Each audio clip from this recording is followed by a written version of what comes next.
Hello students, now we will do question number 93 of accounting ratio from DK Goel book.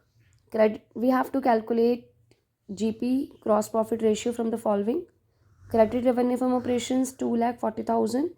Cash revenue from operations are not given, but it is given that 20% of total revenue from operations. यानी कि cash revenue from operations जो होंगे वो total revenue from operations का 20% है. Purchases given है and excess of opening inventory over closing inventory given है. Let's start the answer. Cash credit revenue from operations 2,40,000. Cash revenue from operations 20% of total revenue from operations.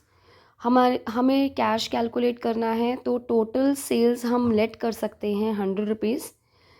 अगर cash sales 20% of 100 है तो 20 rupees cash sales. Credit would be ₹80 क्योंकि total credit और cash का total है. अगर cash 20 है तो क्रेडिट कितना होगा 80. तो इस तरह के क्वेश्चंस में जैसे टोटल सेल्स हमें कैलकुलेट करना है और हमें क्रेडिट सेल्स दिया हुआ है, क्रेडिट रेवेन्यू फ्रॉम ऑपरेशंस दिया हुआ है 2,40,000. तो हम 2,40,000 से टोटल सेल्स कैलकुलेट कर सकते हैं. उसके लिए हम एक फ्रैक्शन बना लेते हैं. Total sales 100 upon credit sales. क्योंकि हम क्रेडिट सेल्स में से कैलकुलेशन कर रहे हैं तो इस फ्रैक्शन में जो हमें कैलकुलेट करना है उस फ्रैक्शन ऊपर हम न्यूमरेटर में हम वो अमाउंट रखेंगे यानी कि 100 because we are calculating total sales.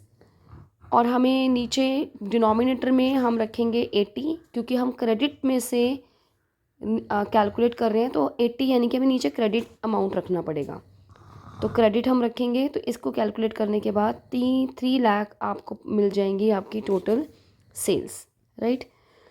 Gross profit हमें sales minus cost of good sold, cost of good sold opening stock plus purchases minus closing stock. But मैंने इसको पहले opening stock minus closing stock लिखकर फिर purchases लिखा है क्योंकि हमें दिया हुआ है क्वेश्चन में कि ओपनिंग स्टॉक का क्लोजिंग स्टॉक के ऊपर अमाउंट ज़्यादा कितना है. वो गिवन है हमें 14,000 यानी कि opening stock minus closing stock का डिफरेंस गिवन है. तो इसलिए मैंने इसको इसी तरह से लिखा है opening stock minus closing stock plus purchases, जिससे आपको समझने में आसानी हो कि इन दोनों का हमने 14,000 क्यों लिखा. प्लस 2,20,000 परचेजेस प्लस करने के बाद cost of good sold 2,34,000. Cost of good sold हमने ग्रॉस प्रॉफिट निकालने के लिए कैलकुलेट किया है क्योंकि ग्रॉस प्रॉफिट रेशियो का फॉर्मूला है gross profit upon sales. Sales यानी कि revenue from operations multiply 100. Gross profit 3 lakh हमारी टोटल सेल्स है और कॉस्ट हमारी 2,34,000 है. Gross profit would be 66,000. Gross profit ratio 66,000 यानी कि gross profit upon sales multiply 100 क्योंकि ये ग्रॉस प्रॉफिट रेशियो परसेंटेज में होता है तो फॉर्मूला में मल्टीप्लाई 100 लगा के 22% हमारा इसका आंसर आ जाएगा.